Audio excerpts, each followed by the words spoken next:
Assalamualaikum warahmatullahi wabarakatuh. Saudara semuanya, jangan dibuang pisang yang sudah masak seperti ini, karena ini bisa kita olah menjadi makanan yang cukup lezat. Silakan Anda kupas pisang tersebut. Kemudian pisang tersebut kita aduk sampai dia halus dan dicampur dengan tepung terigu. Siapkan juga gula secukupnya, kemudian garam, kemudian aduk kembali.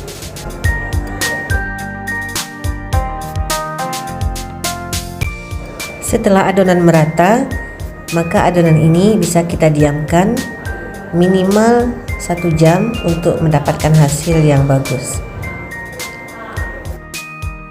Ini bentuk adonan yang sudah kita diamkan beberapa jam.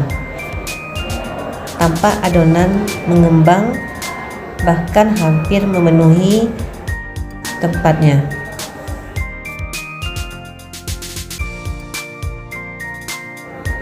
Kemudian adonan sudah bisa kita goreng dengan ukuran sesuai dengan selera masing-masing.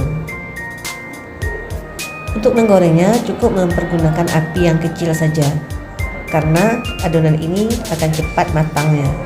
Jadi dengan api yang kecil, gorengan pun juga maksimal, merata masaknya sampai ke dalam.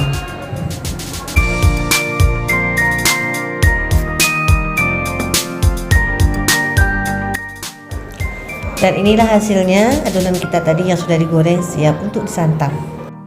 Selamat mencoba, semoga bermanfaat. Assalamualaikum warahmatullahi wabarakatuh.